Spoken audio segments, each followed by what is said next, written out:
should let things go. We don't. Getting around how we were.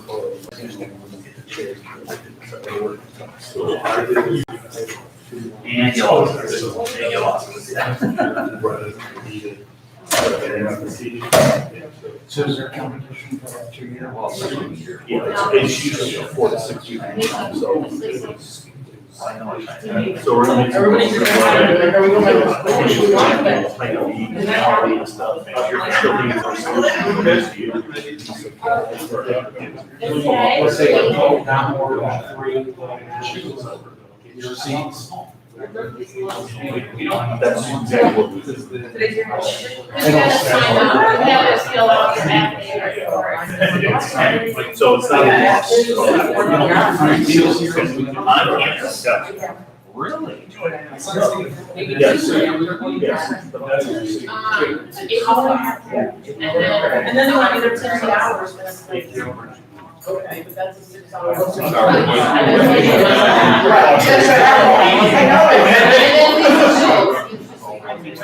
I'll literally She did. Yeah. Pretty happy.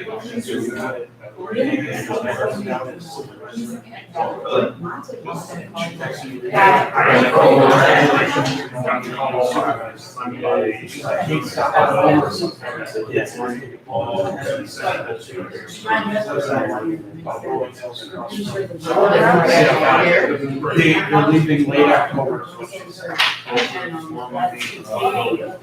then they'll be back April. Yep. Yeah, she was looking.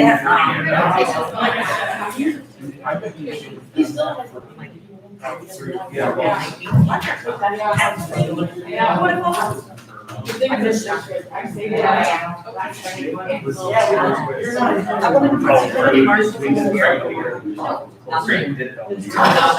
matter. It's not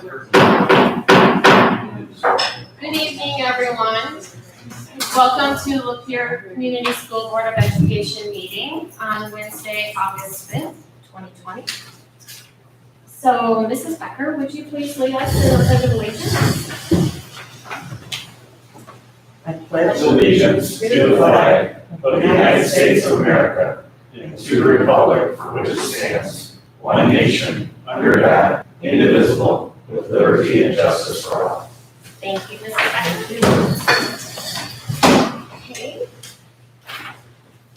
Doesn't look like I have any public comment for this evening. That's good. Okay, let's move on to the action items. First on the agenda is consent reading, the approval of the meeting minutes of July 16, 2020 organizational meeting. I move the reading of the minutes be waived and the consent agenda items be approved as presented. Support. Okay, I have a motion and a support. Mrs. Novak? Aye. Mr. Nolan? Aye. Mr. Hagedorn? Aye. Mr. Keller? Aye. Mrs. Becker? Aye. Mrs. Putnam says aye. Motion carries.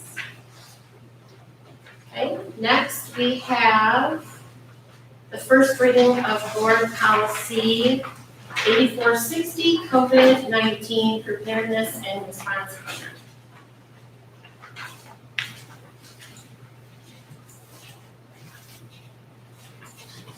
I have a motion. I'll make a motion that policy 8460, COVID-19 preparedness response workplace plan. Be finished. Support. I have a motion and a support. Any discussion on the motion? On the basic prevention measures, CDC, does this language come from my law? Yeah, I just wondered.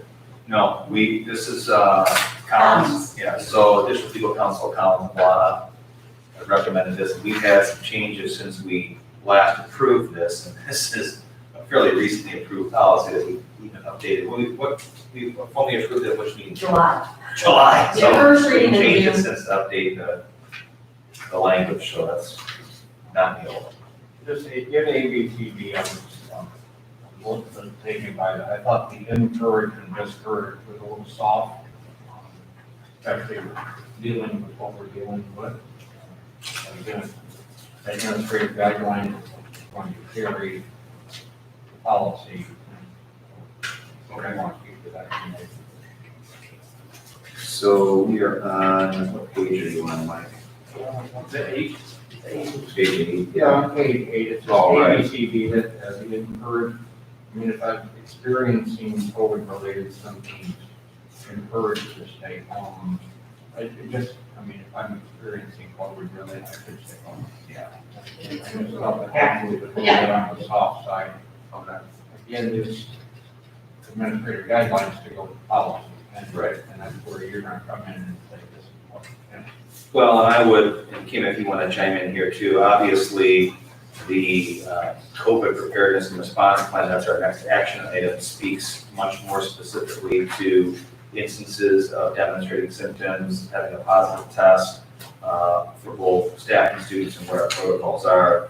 If you want to speak to that, Kim. Yeah, well, I would just say that I would probably agree that it's not great verbiage, simply because if you go down the page, it's a little contradictory to A, under prohibition from entering district property. Right. It's very explicit there that if you were experiencing the principal symptoms, the main difference between the two is really they're encouraging employees, even if it's not a principal symptom of COVID-19, if you're just not feeling well, you're encouraged to not come to work. Lots of allergies, those sorts of things. Really, that's where the encouragement comes. If it is a principal symptom of COVID-19, they are prohibited from entering the property. And so it probably could be clear, it's real explicit down under A, but at the top. Yeah, I understand policy, we can't write for every single, so I get it, I mean, you're encouraged and you should, follow up a little further to make sure, so, I don't know, good point. I'm fine, it was just something that just stuck out to me, and I wanted to bring it up. Okay, thank you. Thank you. Any other discussion? Okay. Mrs. Novak? Aye. Mr. Nolan? Aye. Mr. Guidon? Aye. Mr. Keller? Aye. Mrs. Becker? Aye. Mrs. Putnam says aye. Motion carries. Okay, next, last item on the action item is the COVID preparedness and response plan. Do I have a motion?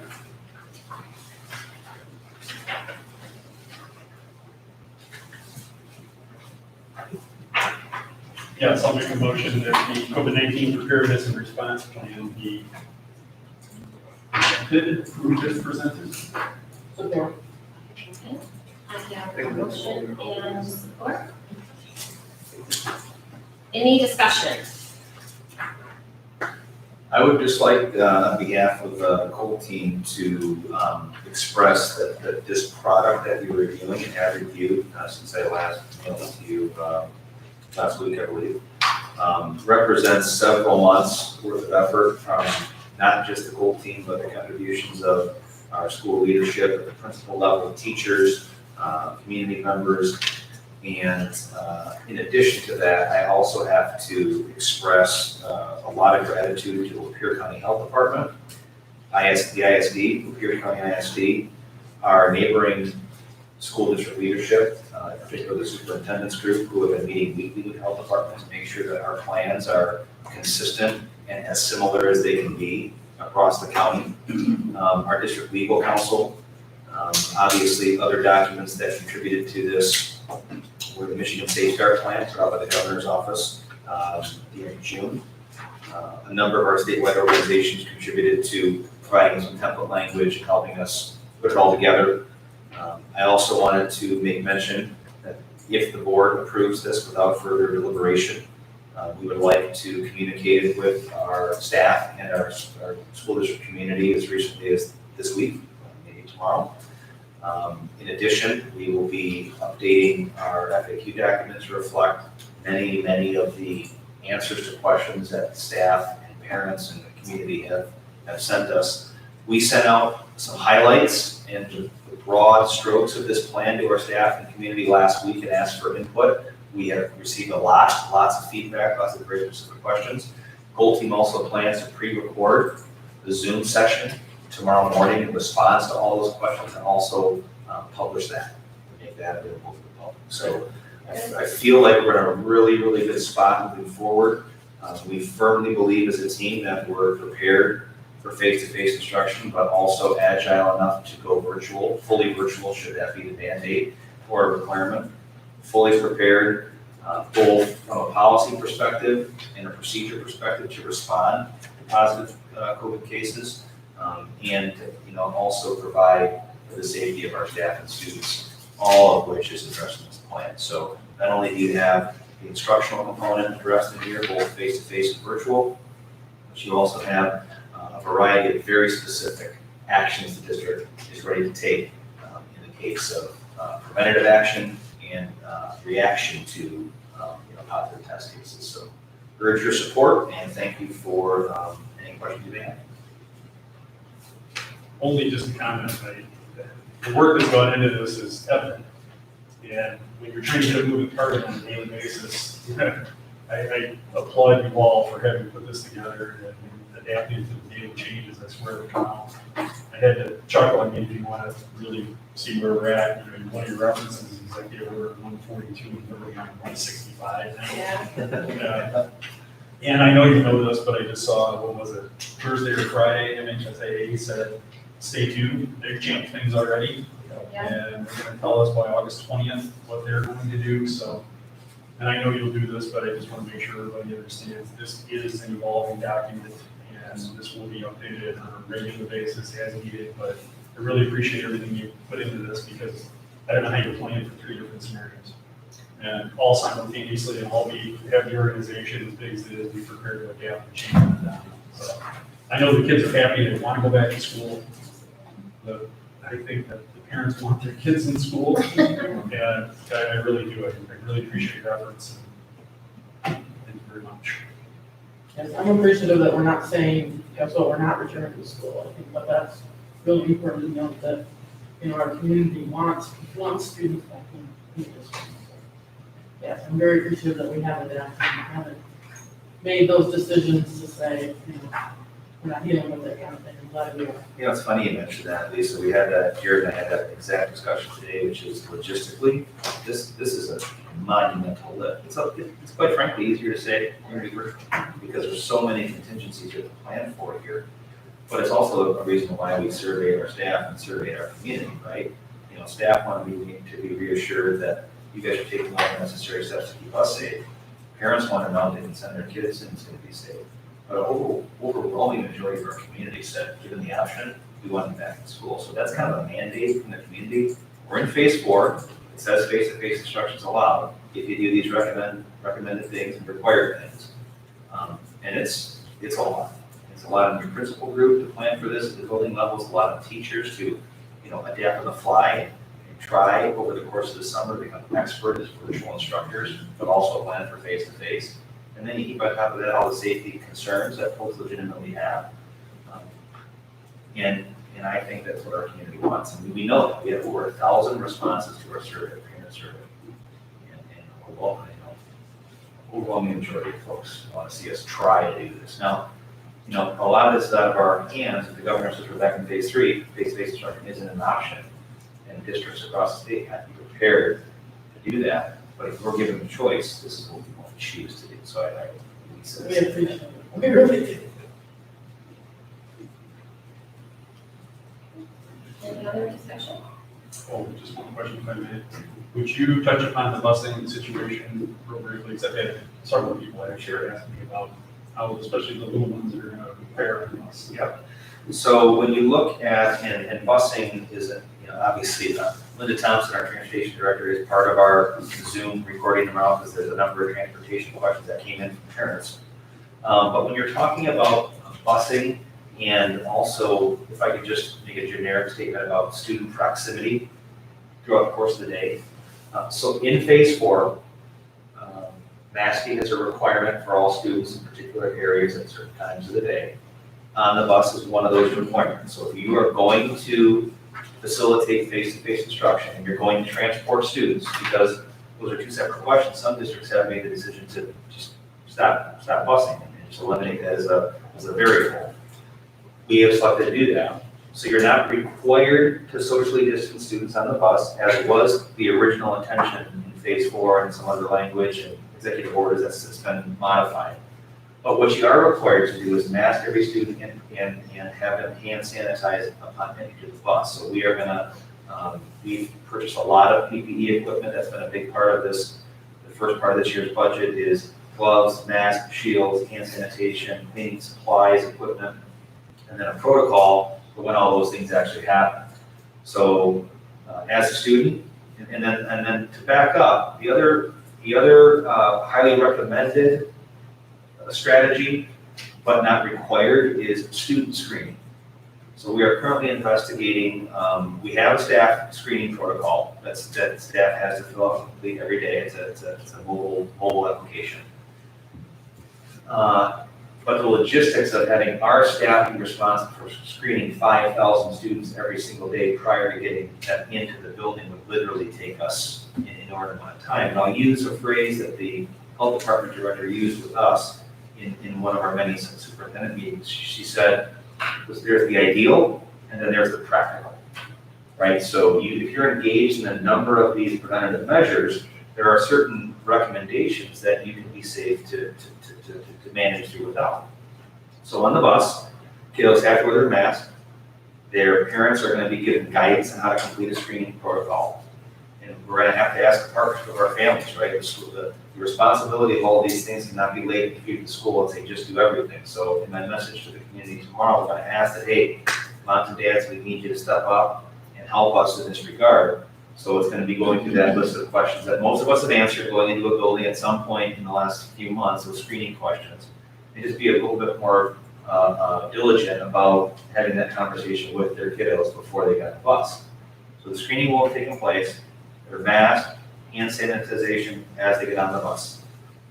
Like classrooms that are also not required to be socially distanced, the bus drivers, the teachers, the parapros are going to pay special attention to socially distancing when appropriate and possible, right? So it's specific direction about, not touching each other, trying to space between seats if we can, and that type of thing. So that's the guidance we'll give.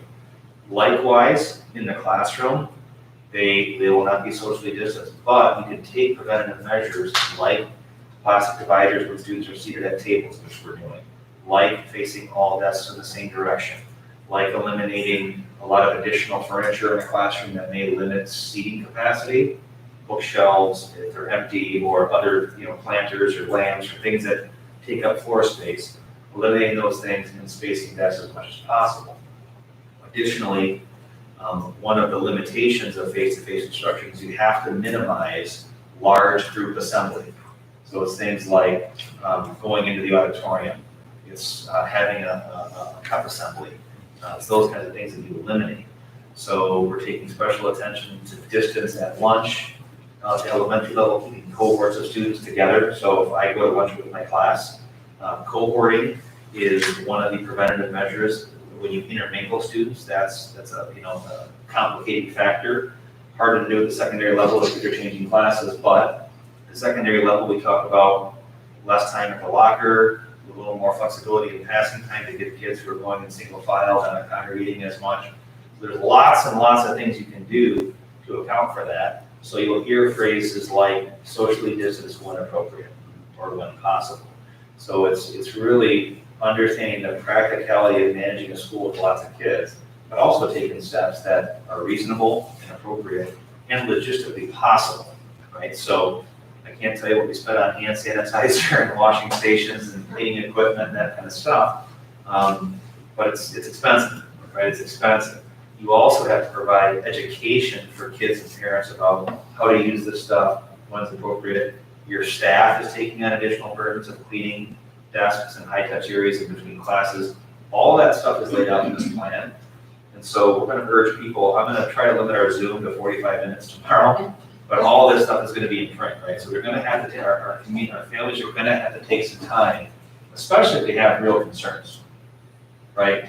Because, you know, the state wants us back, the American Pediatric Association has recommended face-to-face instruction, the CDC has pushed for it now, and we know that schools as a vector of transmission are safer, right, than some other areas in our country that have realized, and of the world, that have realized higher rates of transmission. So it's gonna be a change for sure, but I'll tell you what, Mike, when the initial plan came out and they were requiring socially distancing on busing, we were seriously considered limiting transportation, because at most, in our largest buses, we fit 12 students at a time.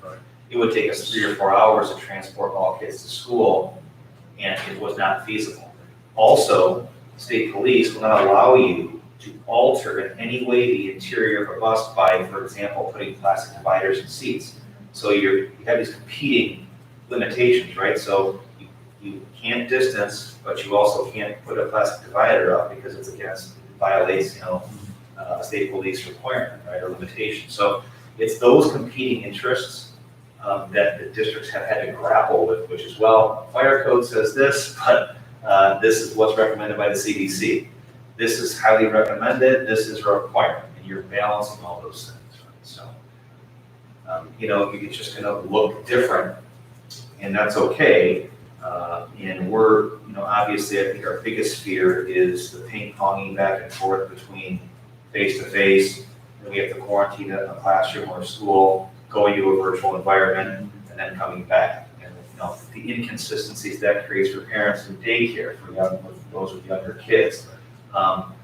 Transportation becomes difficult, right? Because what if it's a day that I'm home in a virtual environment, but I play a sport, getting to my practice, and moms and dads count on us for a lot of stuff outside of the classroom that really helps family management. How many two working parent households can leave work at 2:30 to go home to take kids after school activity, then go back to work, and so there's all that logistics that we're trying to account for. We can't account for every situation, but we know that kids' access to all these things is made much easier when they're in our buildings. I hope too that as part of this, you will give the bus drivers and those in charge of our kids as they herd them through, the real authority so that it's not a political thing. Refuse to wear your mask, you're not getting on the bus. It's just that simple. We're not gonna debate it with you, we're not gonna argue. It's just not gonna happen. That question's come up. Sure. What about the outright refusal to abide by these minimum requirements? And like anything, it's going to be handled as an insubordination. Our student code of conduct already outlines what happens when you say no to a very basic rule. And my message to the community who doesn't particularly support masking is, if you want face-to-face, help us out, right? We don't have any wiggle room on this, right? So there's a lot of districts that have come out publicly and said, we're not going face-to-face. We're just gonna do virtual. Well, Lapeer is not one of those places. And if you wanna go face-to-face and you support that, you have to meet us halfway, right? And I think we have made some very reasonable requirements to make our buildings accessible to kids and our staff. And we, that, you're right, it's gonna be dealt with very directly. And our bus drivers, our principals, our department directors are gonna have authority to deal with that, because it's not like we can say we're gonna go face-to-face, we're gonna require masks, and 40% of the kids decide they're not doing it, and we just say, well, what are you gonna do? Exactly. Yeah, there should be no. Yep. Do it or no. Just commenting, I think about for the last 5 or so years, the staff has worked to completely change the culture of education in the way that it's not rows of sterile classrooms, right? Now, we're working in pods, now we're working in groups, and all of these success stories that we've heard. And I just know that this is going to be a challenge, but I also know, I think that this staff is going to figure out ways that we can still have that enrichment in our education. And, you know, say, okay, yeah, we used to do it this way and we can't, but here's another. And I'm really looking forward to hearing those stories. This is just, it's gonna be a big learning curve for a lot of things, but it was before too. And look what came out of all of that, you know, in the last few years. It is just unbelievable, some of the things that are going on, new ways to learn. Well, we're gonna do it again, I know we are. Well, true to form, Mike, I would that's encourage it is that, so like, don't feel like, you know, we're just going back and, you know what I mean, we don't want military schools, right? So, you know. Well, our teachers and the LEA leadership in particular has been a really important part of this plan. And I think the board needs to hear that that's a very important union group in this district and community, and their leadership supports this, supports our return, and I'll tell you that. And I've forwarded this plan back and forth with teacher leadership 27 times, and every time it's got feedback and update, send it to principals, get feedback and update, you know, and you know, Michelle and Kim and Jen and Mark are all meeting with people and bringing back feedback. And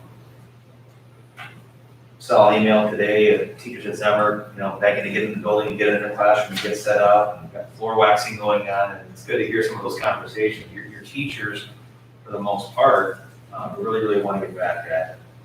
And I think you're right. I think that the innovations that have happened in the previous several years have put us in a really good position. I'm in a position where I get to talk to superintendents all over the state. And I won't mention the district, but a really good friend of mine is a principal of a very, very large high school in the state of Michigan. And they've actually decided today to simply postpone the start of the school year because they're just not ready. They're just not ready. And he called today to see kind of what we're doing and just talk. And we're very fortunate all the efforts that the staff has put in June, July, and now into August, because in the teachers and participating in professional development, you know, that's going really well. And that kind of commitment from staff to prepare for this, I don't want to say it's unique to just here, but I've heard some stories, folks, of some other districts where they're not getting that kind of buy-in, and they're not getting a kids first approach to this challenge, where that's really what we're experiencing here. And I think the message needs to be pretty loud and clear that we appreciate that so much. And if there's anything that we can do, you know, from the board level, we need to know. Because what we've seen over the last 2 years has just been, to me, it's been phenomenal. And I would just love to see that kind of ingenuity continue, find ways to do things differently, do them better. I hate to see it cycle. Okay. Good discussion. Any other points? Okay, thank you. Mrs. Novak? Aye. Mr. Nolan? Aye. Mr. Hagedorn? Aye. Mr. Keller? All right. Mrs. Becker? Aye. Mrs. Putnam says aye. Motion carries. Okay, that concludes our action item on the agenda. Next is board member communications. Any topics? I just have one, I'm beating a dead horse at this point, but Matt, Jen, Doug, and I played in the, not together, but we played in the football golf outing. Talk about people itching to get out. The golf course allows 144 golfers. They had 140 show up. So the football program was able to make a good chunk of change to help our student athletes. So just a thank you to the three of you who played, and hopefully we have, even if it's a late February, March, April season, hopefully we have. So, Okay, Dr. Watson couldn't be here this evening, but he did send some important comments that he wanted me to share. So I'm just gonna take a moment and read his long-winded Madam President, fellow board members, Mr. Wandry, Colt, principals, teachers, and staff. First off, I'd like to say I commend you for all the work that has been and continues to be put in preparing the school district to return to school, whichever form that be. For all the rules and recommendations to the underlying personal beliefs, this is an incredible task. I know it's not one taken lightly or without many factors weighing on the final product. It may feel as if there is no right answer, especially when we're in phase limbo, or more correctly, phase 4. All decisions now rest in your hands. When faced with these problems, it takes strong leadership to be willing to make the final decision and shoulder the complaints and negativity if things don't go as planned, and spreads the accolades when it's a success. For that, I am proud to be part of this board that is able to witness incredible people working diligently to give our kids the safest and most optimal school year possible in these uncertain times. Our district is poised to handle this new year with confidence. For those concerns with the FacetoFace plan, we have an incredible virtual learning partnership that can give some parents peace of mind without losing that Lapeer Lightning connection, which many schools don't have, and if they do, probably not to the extent of Lapeer Community Schools. For the rest of us that are yearning or needing to get our kids back in the classroom, we know you are taking all the precautions possible to do so safely. Thank you, board president, board member, and more importantly, parent of a junior in this great school district, Dr. Watson. So, he just couldn't be here, but he wanted to express his words. And I agree with Craig. I think that the district has done such a wonderful job, and I appreciate every ounce of the effort. It's a lot of work, and I know everybody's been working long hours to do this for our kids. It's great. And I have heard from other schools that they're envious that we are going to go face to face. So it's great. Any other? Okay. Superintendent Wandry, I'll hand it over to you. Thank you, Madam President. I do have some sad news to share. I know that I did send an all-staff email out earlier this morning. Very unfortunate news about one of our teachers who passed away yesterday, Carrie Patrick. Some COVID-related complications, and just this is a very sad time for our district, our community. Carrie was a very dynamic educator, and someone who we're going to miss considerably. So just keep her family and her children in thoughts and prayers this week, and I just want to, on behalf of the district, express our condolences to her passing. She'll be missed. A little bit of a happier note, when we've had some birthdays in the Colt team in the last couple weeks. Kim Sieferle, and actually Mark's birthday today, right? I believe we have some 1 year older and 1 year wiser, both of them. Thank you. And 1 year happier to be part of the Colt team in this great district. I would be not presumptuous enough to assume that. And I believe we have some treats in the UMA to celebrate those birthdays. And then I just, on a personal note, wanted to express some great appreciation for our teachers and our staff and leaders that have been part of creating this plan. It's just, many of whom are parents in the community as well, and don't take this task lightly from the perspective of, we're not going to do anything as professional educators or parents or just good citizens that we think is going to jeopardize the health and safety of our students, our staff, and visitors to our building. We deeply believe in this, and I can only tell you, even in my 10th year as superintendent, I've never worked this hard in June and July. We have these folks and the people that have contributed to this and preparing for face-to-face instruction and getting this plan ready have put in some real overtime work, But I do also have to say, the kind of the long-term thinker in me, this has put yet another arrow in our quiver, right? When you really commit to this work, now the fact that we've developed these skills in our teaching staff and support staff to support students virtually, and do it well and legitimately, makes us a stronger district, even though this has been a considerable challenge. So, thanks for the board, for your support in all of this, and, you know, to have all these plans essentially solidified with still several weeks of planning yet to go is a good feeling. Lots of equipment and things on order that yet to be in place, and we're all, you know, making sure that everything is ready to go. Lots of discussions with staff to allay their fears and make sure that they feel confident in what we're doing. But I am very proud and pleased with all the efforts of the staff involved in developing this plan. So more answers to come tomorrow when we release the plan publicly, when we do the Zoom, and that won't be the end of questions, that won't be the end of answers. These are living, breathing documents to Mr. Nolan's point, and we're committed to that. And just, you know, let's all really put effort into making sure that we hope and pray for a safe start to the year for all those involved. Thank you. Motion to adjourn. Okay, I have a motion and a support. Mrs. Novak? Aye. Mr. Nolan? Aye. Mr. Hagedorn? Aye. Mr. Keller? Aye. Mrs. Becker? Aye. Mrs. Putnam says aye. Motion carries.